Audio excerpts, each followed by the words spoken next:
monkey, you're ape. And remember the movie 2001? That closing scene on the far side of the moon, or the dark side of the moon, or wherever he was, and the monkey's there, and there's this monolith, and there's this, and he goes up to gingerly kind of touch. I feel like I want somebody to bring a step ladder. So I get up here.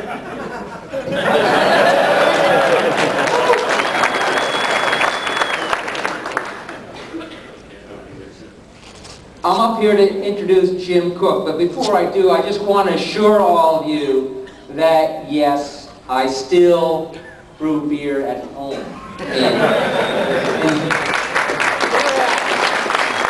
In 5-gallon batches, usually. And right now, I have on tap, let's see, I have Escapade Brown India Ale. Put a little bit of brown malt in the last India Pale Ale recipe, made it dark, so I couldn't call it Pale Ale.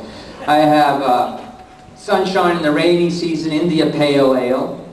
Tada Nada Oatmeal Stout. I have Kings and Vagabonds Czech Style Lager. I have a Smoked Oktoberfest Rauch Beer. I have a Kickapoo Maibach. And while I'm away from home at this conference, I know things are getting better because I have 4 beers fermenting. And one is a Helles-style High Water, Helles-style German lager. I have a Left Molly Double, which appeared recently in Zymergy magazine as a recipe. I'm making the second batch of that. I have an ordinary bitter. I have a choke cherry wine, which I made last year. My wife and I, we picked, with our friends, we picked a whole lot of choke cherries. And a peach elderberry currant mead that's still in the secondary from our harvest last fall. And I also have fermenting another batch of Kings and Vagabonds Czech Style Lager.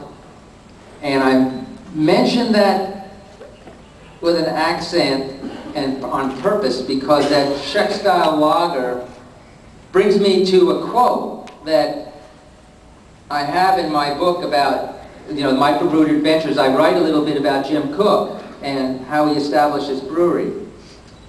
And he said, "It's true, Samuel Adams' Boston Lager started as a homebrew.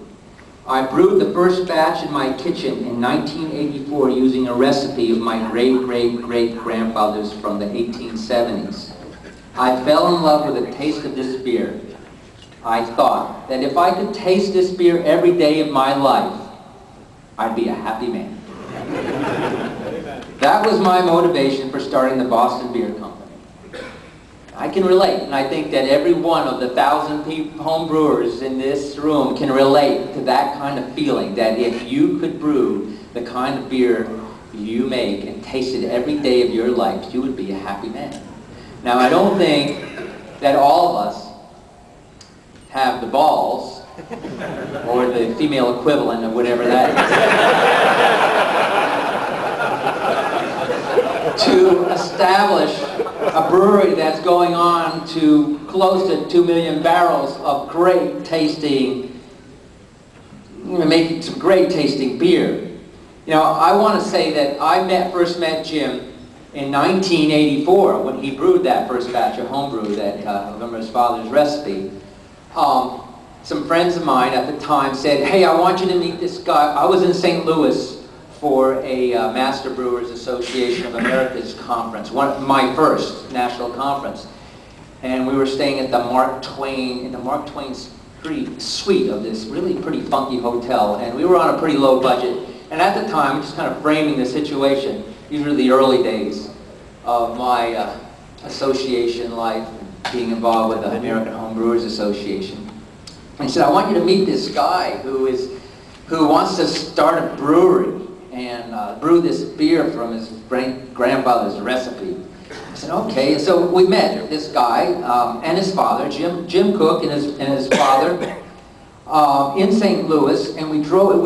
And what he wanted to do while he was in St. Louis is find his well, Jim can clarify whether it was great or great-great or great-great-great-grandfathers, but the Lewis Koch Lager Brewery, located in St. Louis. Now, the only thing he knew that it was its view of the smokestacks of the Anheuser-Busch Brewery down a road, and he knew the general vicinity, and he knew it didn't exist anymore, but he wanted to find the location to make a pilgrimage to this place. So we drove around quite a few times, and we came across a corner lot. We got out of the car and we kicked some rusty cans, and it was overgrown with weeds. There was nothing in the lot that resembled the brewery. We walked around, and in the middle of the lot there was a relatively, I guess you say, a bare space. And when we looked down, we knew we had found the site of the brewery, because there at our feet were perfectly preserved wooden bricks. And these were the wooden bricks from the coopers, where they made the barrels. And when they made the barrels in those days, they used to use pitch to preserve the wood. And obviously a lot of pitch dripped down onto the wooden brick floor and preserved these wooden bricks. They were still there. That was the only thing that remained that resembled anything akin to a part of a brewery. We each took home a few of those bricks. We got into the car, and Jim, in his incredible enthusiasm, which he has, you know, that was 24 years ago, and he still has that enthusiasm, as you're about to find out. As we got into the car, he said, wait a minute, he got out of the car with his father, and they went into the trunk, and he brought out a sledgehammer and a chisel, and we went out, and he said, I want to take a cornerstone, or, you know, some stones out of it. There was a little bit of the wall left of whatever building had been there, and he chiseled a little bit, and we took a little piece of rocks back with us. And that was my first experience hanging out with Jim Koch. He was passionate then, and he is passionate today as he ever was. And as you know, if you've ever tasted his beer, he has remained true to what we all hold dear to our hearts as home brewers. Jim reminds brewers all the time, people drink the beer. It's not a commodity, it's not a label, an added flavor, nor market research. It has soul and heart.